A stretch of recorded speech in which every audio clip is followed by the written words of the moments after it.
This is section 2.1, and we are going to be working with algebraic and graphical solutions of linear equations.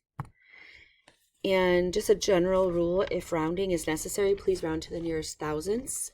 That's 3 places after the decimal. And unless you're in like money, so money you would round out 2 decimal places. Years, no rounding. So if you're in year 3.5, you're in year 3. Or context of word problems where you would round differently. So these are just some most common ones that are a little bit different. So we're going to take a look at example 1 here. This is a graph. Here's the equation, and I want you to solve this graphically. So normally you would have to factor, take out a GCF of an x, and then you'd have a trinomial where a equals 1, and then you'd factor the trinomial and you get 3 answers. You'd get x equals -1, 0, and 3. And you should already see this is to the 3rd power, so you would definitely have 3 roots. These happen to all be real roots. Sometimes they're imaginary roots or non-real roots. So if you were to factor this, you would get no credit because you've already graduated from Algebra 2. So I'm not looking for the factoring here. I'm looking for you to solve graphically. So how you would do that is you're going to go on your graphing calculator and you're going to put the equation in your y1, and then your y2 is going to be y equals 0, and y equals 0 ends up to be the x-axis. So then I'm going to find the intersection, so just generally how we're going to do this. Then we need to find where the blue curve and the the x-axis intersect. So it would be this point here. And we already know the answers, but we need to find these on our graphing calculator. So those are the 3. This is a really foundational problem for this class. And then I'm going to calculate the intersection. And I'll do all this for you. And then you end up with the left bound, right bound. So let's go to the graphing calculator to see what this looks like, how I would do this on your graphing calculator. So the work here is graphically what you're doing. This is your work. And your graph will be your work, and your points here that you're going to put will be your work. So every point that you're finding has to have an x and y coordinate, even though we're just looking at the x coordinate here for our answers. The graph has to have the x and the y coordinate. So this is the answer to the problem. But the work, if you don't have your y, you're going to lose a half a point each point. Okay, so let's take a look at that. So I'm going to go into my y equal, and I'm going to drop this equation in there. So here's my x, caret button 3, and on mine I have to move it over to bring it down to the base, minus 2x squared. So if you need to watch this a second time, you can do that, because it's a video, minus 3x. And I'm just going to do zoom 10 or zoom 6. And there it is right there. So I need to find all 3 of these points. So I'm going to do this 3 times. I'm going to calculate. Oops. Intersection, but I forgot to go into my y equal. In the y2 I need to put a 0. So then that is going to show the red line there, just like I did on my graph. So I'm going to find this very left intersection here. So I'm going to calculate the intersection, number 5. And when you find intersections, you actually don't have to do left bound, right bound. This is a very smart little blinky there. So it's already on one curve. So all you have to do is push enter, enter, enter. And it'll give you the intersection of 0, 0. So that's one of my intersections. I'm going to calculate the second point. So I need to make sure that little blinky is hovering over by my second point, closer to my second than my other 2 points. So I'm trying to find this point right here. So again, I'm going to do enter, enter, enter.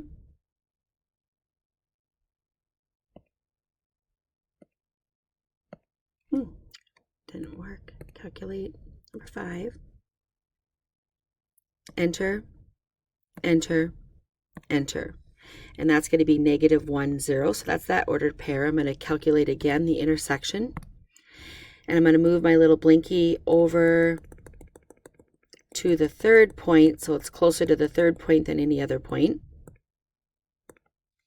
So it's going to hop between these two lines here. So I have enter, hop to the red one, enter, enter. I don't want to guess ever. So that's 3, 0. So those are my 3 points. So we've got 3, 0, 0, 0, and -1, 0. So there is my work. And I'm going to erase this left bound, right bound, because we're doing intersection, not zeros. All right, so let's try number 2. This one's a little bit different. Solve the following function. So I want to find the x. So normally I would multiply everything by 12, right? And then put the x on one side, but I'm not solving this algebraically, I'm solving this graphically. So if you don't have the graphical work, you won't get the credit. So this one right here, I'm going to let this side be my y1 and this side be my y2. And I want to know where these two intersect. That's going to give us the actual point that works for both of them. And then off that point, I'm going to just take the x. So my answer is going to be x equals, and this is a linear equation, so I'm just looking for one number, one intersection. So I'm going to go to my graphing calculator. I'm going to go into the y equal. I'm going to clear this out,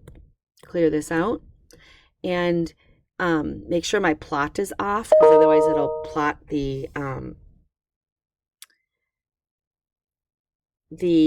ordered pairs in your stats list. So if we do this one, and I have to make sure that I put a parenthesis around that 2x minus 3 divided by 4. Anytime you have a fraction where the numerator or denominator has a plus or minus in it, you got to make sure you put parentheses around that. And I'm going to enter, and I'm going to do the next one. So it'd be x over 3 plus 1. And I'm going to do my zoom 6. And notice that the intersection is over here. It might be off my screen. It might not be. I'm not sure. So I'm going to see if it is. So I'm going to calculate the intersection. It's on the blue line. That's the first curve. Push enter. It hops to the red line. Push enter. I don't want to guess. Push enter. So if you get a syntax error or no sign change error, that means that the intersection was actually not on the graph. It can't calculate the intersection if it's way over here. So I need to increase my window, specifically my X window. So I'm going to go into my windows. I'm going to make my X window bigger and see if that pushes that over. There it is. So now I can see the intersection. So if I do the same thing, calculate number 5, intersection, enter, enter, enter. My intersection is 10.5, 4.5. So I'm going to go to here again. And I'm going to put my window here. My X window was -10, 20. And my Y window, this is the work that you're showing for this problem. -10, 10. And I'm going to kind of guesstimate like where it was so you can kind of see where it's crossing over and everything. So I'm going to put one of them here, one here. And my intersection is going to be, I need to have the full ordered pair, 10.5, because this is the work, 4.5. And then from there, it's asking me for my x. So the x part is going to go here. That's my answer, 10.5. Sorry for the dings. So 10.5. If you put 10.5 in for this x and this x, these two sides will be equal. And I did a zoom 6, and then I fixed that window right there. So I was able to see the calculate the intersection to find this one. Okay, I'm moving right into your homework. 43 in your homework. So you can actually do this on your homework sheet. I'm not doing all of them. I think there's a couple that are before this that I'm not doing. But 43 says an $828,000 building is depreciated for tax purposes by its owner using the straight line depreciation method. The value of the building, Y, after X months of use is given by that equation. After how many years will the value of the building be $690,000? So I want to know when Y1 ends up equaling Y2. My Y1 being my value, and that again is the depreciation formula.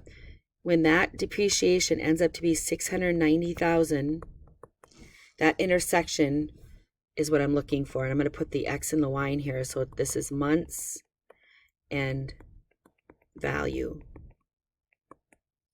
So I want to find my window to be able to graph this too. So let's go into the graphing calculator again. And I'm going to clear this one out. I'm going to put my 828 minus 2300 X. Be very careful. Even though we're using our calculator, there's a lot of room for mistakes. So always double check what you're putting in. I know for me it is that way too. So if I just use my Zoom 6, I'm not going to see anything. And you think about the Y1 and the Y2. The Y1 is just a line, but the Y-intercept is 828,000. The Y2 is a horizontal line crossing the Y-axis at 690,000. So these are really big numbers. So also, if I'm looking at my X's, those are in months, so it's a time. So my months, anytime you're dealing with time, I would never go over 100, whether that's months, years. I would stick with 0 to 100. And the value, I'm going to start at 0 because it's not going to go negative, and I'm going to go to 1,000,000. We're just going to go big because 690,000 and 828,000, I'm going to just go up to 1,000,000. So I'm going to adjust my windows so that I'm able to see and see how I reason through how to do that to make it more reasonable for this problem. Careful with your zeros. There's 1,000,000. There they are. So now I'm going to calculate the intersection. So the hardest part of this problem is really the windows. And I'm going to let the bug hop from line to line. And there's my intersection, 690,000. So I'm going to go back here. And I'm going to draw that.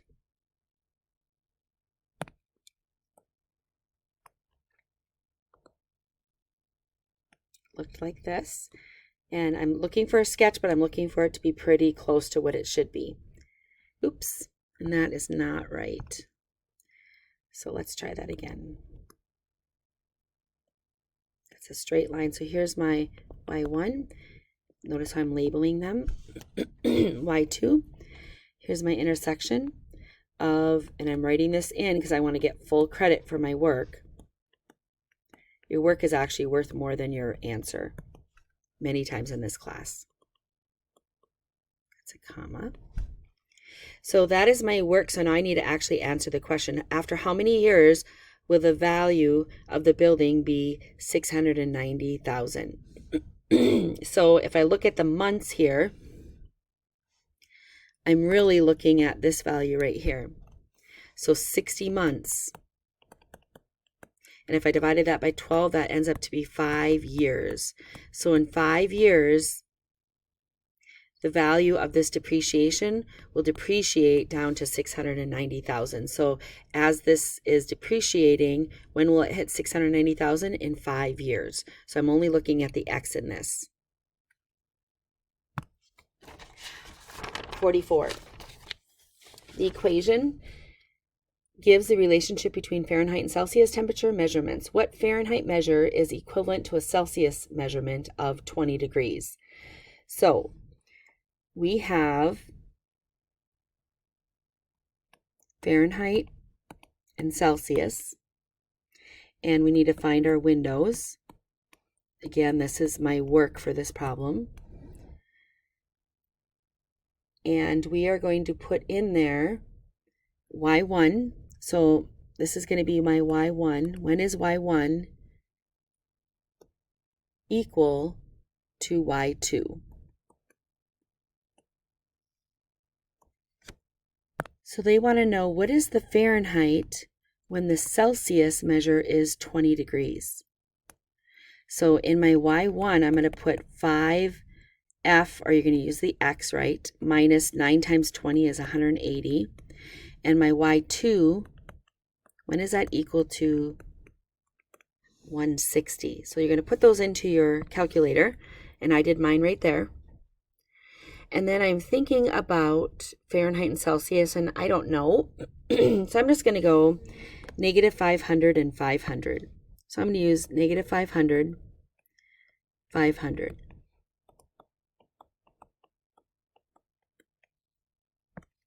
In my window.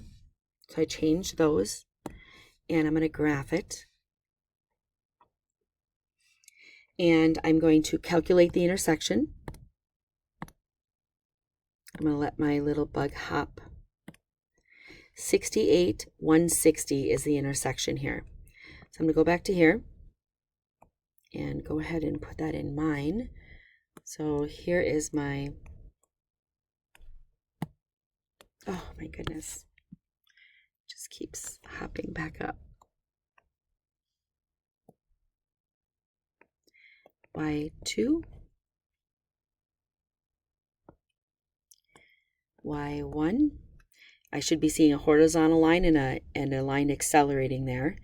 And my intersection, as I said, was 68 and 160. And why it's important to know, like, what's my X and what's my Y, because it asked me to find the Fahrenheit degree. So what Fahrenheit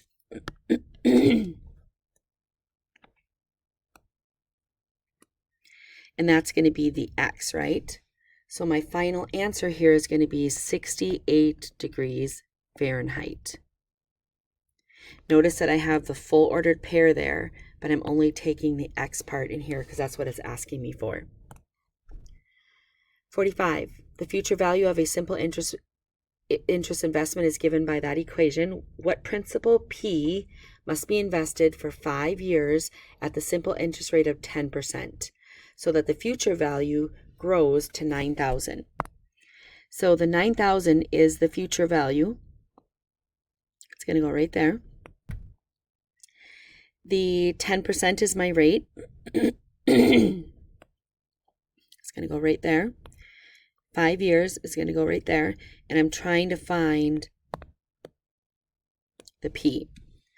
So I want to know when this side here equals 9,000. So my y1 is going to be equal to P1. Let me get a different pen out. P parenthesis 1 plus the rate of 10%, and I'm going to change the 10% to a decimal. So 0.10 times the years of 5 years. And my y2 is going to be 9,000. So when is my future value going to be 9,000? What is my principal? And again, I know you could solve this algebraically, but you'll get no credit for doing that. So you need to make sure that you're solving this graphically.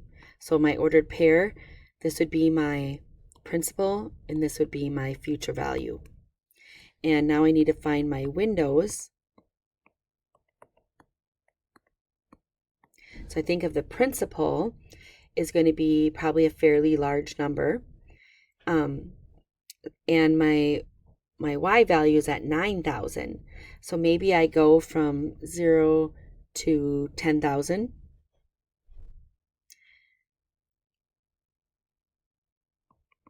We'll try this, 0 to 10,000. And let's go ahead and put that in our. One more thing I want to say before we go to our calculators. I picked 10,000. First of all, I started at 0 on both of these because you're not going to have a negative amount of money. And I picked 10,000 because this here is a horizontal line crossing at 9,000. So I felt that that was kind of appropriate. So if I go ahead and put those in, I put those in my Y equal. So take a look at that screen. I went to my window and I changed those to my window. And if you need to pause this at any point, you can. And then I graphed it. So now I need to find that intersection. And I'm just going to enter through that. And I get 6,000, 9,000. So I'm going to go ahead and put that on here. So here's my Y1, here's my Y2, and the intersection ends up to be 6,000, 9,000. And now I need to actually answer the question. So the question is, what is the future value? And the future value is the Y part. I'm sorry, the X part. Let me take that back. I'm trying to find the principal. So that's going to be actually the X part in here. So I'm actually finding the 6,000. So the principal is $6,000. So again, a lot of your points are here, and then you get something for your answer. 57. Twitter talks about Twitter. Since 2007, tweeting has become increasingly popular. The number of tweets in thousands reported by the microblogging company Twitter can be modeled by that equation, where X is the number of years after 2000. If this model remains accurate, in what year will the number of tweets be 133,325,000 according to this model? So we want to know when this model will equal this amount. So our Y1 is going to be this equation. Our Y2, and we already know this is in thousands, so we're going to keep this how it is. And our ordered pair is going to be years. That's our X's, and the 2000 was year 0. And the Y is the number of tweets, and we know that's in thousands when we get our answer. So let's take a peek at our window here, what we would use. So years, typically not over 100. I would make that number pretty small. And the Y, if you look at, it's going to cross over. This is a horizontal. This is my Y2 at 133,000. So I'm going to do my Y's from 0 because it's not going to be negative tweets. And I'm going to go to 150,000. My years, I'm going to just go up 15 years because that's quite a long time actually, and see what that looks like. So go ahead and enter that stuff into your calculator. So I put my Y1, I cleared what was in there, put this in there, and my Y2, so make sure that you have everything in there appropriately. I changed my window to 0 to 15 and 0 to 150,000, which I said I was going to do. And now I'm going to graph it so I can see what it looks like. Now, I don't know if the intersection went off the screen or not. I'm just going to try it and see what happens, see if it will actually find the intersection. And it does. So it's really, really close, but it must be on the screen. It's 15 and then 133,325. So I'm going to go back to my work. This is my Y1. And I'm going to put my full ordered pair in there so I get full credit. 15 and 133,325. And then what is it asking me for? It's asking me if this model remains accurate, in what year will the number of tweets, so this is the number of tweets, it's increasing as it goes, and they want to know what year it will reach 133,325. And that year ends up to be year 15. So if 2000 is year 0, I'm going to add 15 to that. So that's going to be the year 2015. Notice I didn't put 15 as my answer. I said I converted it into a year. I'm going to make a new video to finish going through these story problems for you. That should be enough to help you to get going on the homework. I just don't want this video to get too long. And just make sure that's the right amount. I have on here how I want them done, so algebraically versus using intersection method and showing the graph. So watch for the second part of this video to come out to get help on your homework.